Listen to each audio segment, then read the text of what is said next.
तर महानगरपालिकेमध्ये ऐतिहासिक यश मिळवल्यानंतर आता एमआयएम जिल्ह्याच्या राजकारणामध्ये सक्रिय होण्याचं स्वप्न बघतंय। एमआयएमनं जिल्हा परिषद निवडणूक आलेली आहे, त्यामध्ये आपले उमेदवार उतरवण्यासाठी यंत्रणा कामाला लावल्याची माहिती आहे। उमेदवारांच्या मुलाखती देखील सुरू केल्यात, मात्र भाजपनं एमआयएमवर निशाणा साधलाय। एमआयएम जिल्ह्यामध्ये कुठेच नाही, ही निजामांची औलाद आहे, त्यांना आम्ही शहरातच संपू असं थेट आव्हान भाजपकडून देण्यात आलंय। 5 लोगों की कमेटी बनाई गई और ये कमेटी जो है तो कल से इंटरव्यू प्रोसेस शुरू करेंगी और हम फौरन जो है तो सिलसिले में डिसीजन लेके कोशिश करेंगे कि 5 फरवरी में इंशाल्लाह हम जिला परिषद के हो रहे चुनाव के अंदर अपने उम्मीदवारों को मैदान में उतारेंगे और इंशाल्लाह जीत दर्ज करवाएंगे।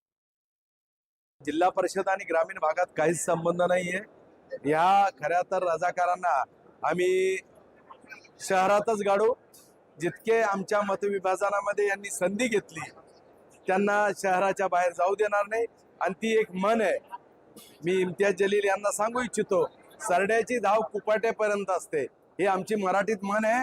त्यांची किती मर्यादा आहे हे आम्हाला माहिती आहे आणि त्यामुळे हा निजाम जिथं फोपावला तिथं ताकद भारतीय जनता पार्टीमध्ये आहे। तर दुसरीकडे सोलापुरात शिवसेनेमध्ये अंतर्गत वाद उफाळून आलाय। शिवसेनेच्या महिला नेत्यानं माजी गृहराज्यमंत्र्यांवर गंभीर आरोप केले। जिल्हा परिषद तिकीट मागितल्यानंतर माजी गृहराज्यमंत्री सिद्धराम म्हेत्रे यांनी जीवे मारण्याची धमकी दिल्याचा आरोप शिवसेनेच्या नेत्या अनिता माळगेंनी केलाय। त्याला सिद्धराम म्हेत्रेंनी पलटवार केला।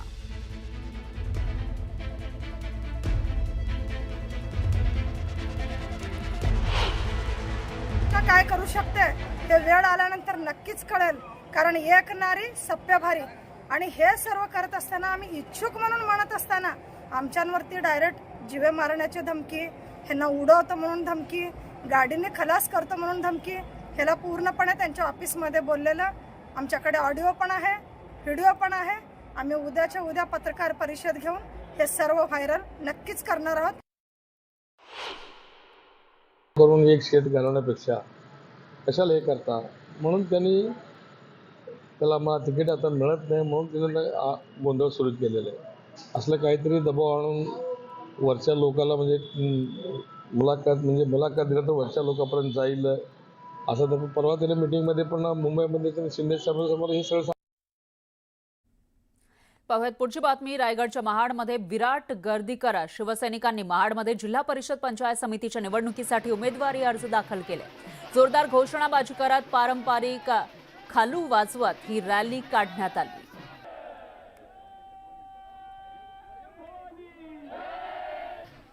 एकजुटीची ताकद काय असते हे आपण आतापर्यंत दाखवून दिलेले 4 निवडणुकीला आमदारकीच्या, आत्ताच्या नगरपालिका आणि आता जिल्हा परिषदेला पण आम्ही एकजुटीचं आव्हान केलेलं आहे आणि आमचे कार्यकर्ते सगळे एकजुटीने काम करतात आणि त्याच्यामुळे आम्हाला विजय हा 100% निश्चित आहे। धुळे महानगरपालिकेमध्ये 50 जागा जिंकून भाजपनं पुन्हा विक्रमी बहुमत सिद्ध केलंय। त्यामुळे भाजपचाच महापौर बनणार असला तरी भाजपचा महापौर पदाचा चेहरा नेमका कोण असेल याबाबत शहरामध्ये चर्चा सुरू आहेत। महापौर पदासाठी आता रस्सीखेच पाहायला मिळते आणि त्यामध्येच एससी राखीव आरक्षण निघण्याची ही शक्यता आहे। महापालिकेच्या स्थापनेपासून एससी प्रवर्गासाठी आरक्षण निघालेलं नाही, त्यामुळे यावेळेस एससी प्रवर्गासाठी आरक्षण निघण्याची शक्यता आहे। आरक्षण निघाल्यानंतर कोर कमिटी महापौर पदाचा उमेदवार निश्चित करेल असं उमेदवारांनी स्पष्ट केलंय। तर कोर कमिटीनं निश्चित केलेल्या नगरसेवकाचे व्यक्तीचं नाव प्रदेश कार्यालयाकडे पाठवण्यात येईल आणि त्यांनी मान्यता दिल्यानंतरच महापौर पदाचा निर्णय होईल असं आमदार अनुप अग्रवाल यांनी सांगितलंय। भारतीय जनता पार्टीचाच महापौर या ठिकाणी विराजमान होणार। 22 तारखेला सोडत निघाल्यानंतर त्या ठिकाणी कोर कमिटी निर्णय घेईल का कोणाला महापौर करायचं आणि ते नावं प्रदेशाकडे पाठवले जातील। प्रदेश अध्यक्ष आणि प्रदेशाची कोर कमिटी याच्यावर निर्णय घेऊन त्या ठिकाणी महापौर पदाचा उमेदवार डिक्लेअर होणार आहे। रात्रीच त्या ठिकाणी गॅजेट आलेला आहे आणि 2 दिवसात आम्ही गट स्थापनेची प्रक्रिया त्या ठिकाणी पूर्ण करणार।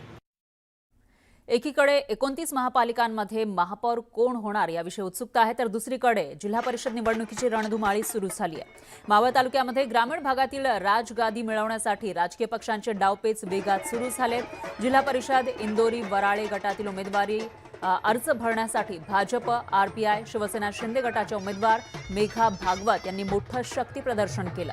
या निवडणुकीसाठी भाजपनं कंबर कसली आहे. नुकताच राष्ट्रवादी काँग्रेसला रामराम करत प्रशांत भागवत यांनी भाजपमध्ये प्रवेश केलाय, तर राष्ट्रवादी काँग्रेसमध्ये कार्यकर्त्यांची गळचेपी होत असल्याचा आरोप त्यांनी केला आणि सध्या पक्षात घराणेशाही सुरू आहे. कार्यकर्त्यांनी फक्त सतरंजा उचलायच्या का असा सवाल त्यांनी उपस्थित केला आणि थेट भाजपची वाट धरली. त्यानंतर भाजपकडून मेघा भागवत यांना इंदोरी वराळे गटाचं तिकीट जाहीर करण्यात आलं. त्यामुळे संपूर्ण तालुक्याचं लक्ष या गटाकडे लागलंय. दरम्यान राष्ट्रवादी काँग्रेसकडून पल्लवी दाभाडे यांना गटातून उमेदवारी देण्यात आली आहे. तर या लढतीमध्ये राष्ट्रवादी काँग्रेसचे आमदार सुनील शेळके आणि भाजपचे माजी राज्यमंत्री बाळा भेगडे यांची प्रतिष्ठा पणाला लागली आहे. त्यामुळे ही लढत केवळ स्थानिक नाही तर तालुकास्तरीय प्रतिष्ठेची ठरणार आहे.